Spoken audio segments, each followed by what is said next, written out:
Hey everyone, welcome to the podcast. Today we're talking about critical mass in business, and I'm going to strip away all the fluff and give you the exact methodology that works. Here's what everyone gets wrong. They try to work backwards. They try to create the perfect offer, build a brand around it, and somehow magically attract customers into their ecosystem. Sure, this works if you're a huge company with endless resources for market research. But for the rest of us, we need a different approach.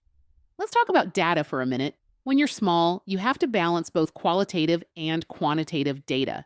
And here's the reality. That data comes in slow, really slow. You won't have enough volume initially to make those big, sweeping conclusions everyone talks about. So here's what we're going to do instead. We're going to follow the critical mass method step by step. First step, identify your broad audience groups. Let me give you a practical example.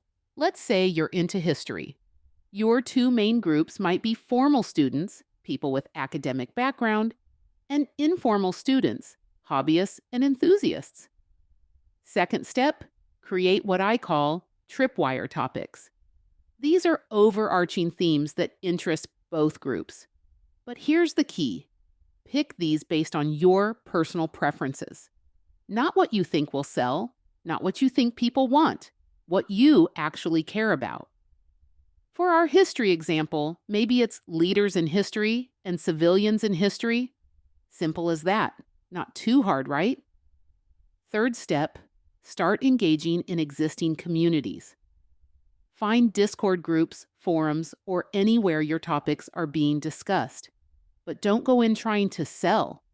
Go into established dialogue and understand who's actually in these spaces. This is where it actually becomes fun growing an audience. Fourth step. This is where the service phase begins. Create a platform. Could be a newsletter, could be a blog, where you provide value around these topics. Again, we're not selling anything yet. We're creating a process for people to explore these topics further.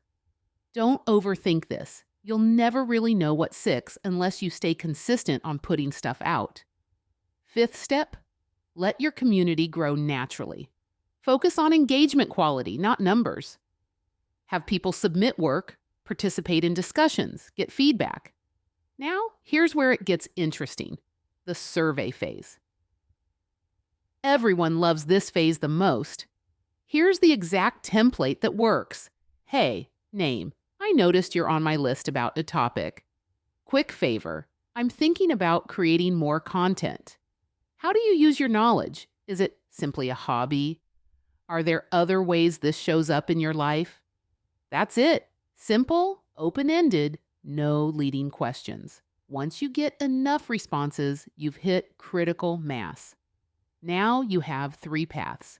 Internal offers, create your own products, external offers, affiliate with others, holistic opportunities, custom one-off solutions. My recommendation, start with holistic opportunities. They give you the most insight with the least risk. Here's your action plan for the next 24 hours. Write down your 2 main audience categories. List 3 topics you genuinely care about. Find one existing community to join. Start documenting questions and conversations. Set up a tracking system for interactions. That's the critical mass method, stripped down to its essentials.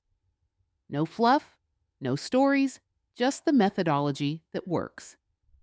Next week, we'll talk about turning these opportunities into revenue streams. Hit subscribe if you haven't already.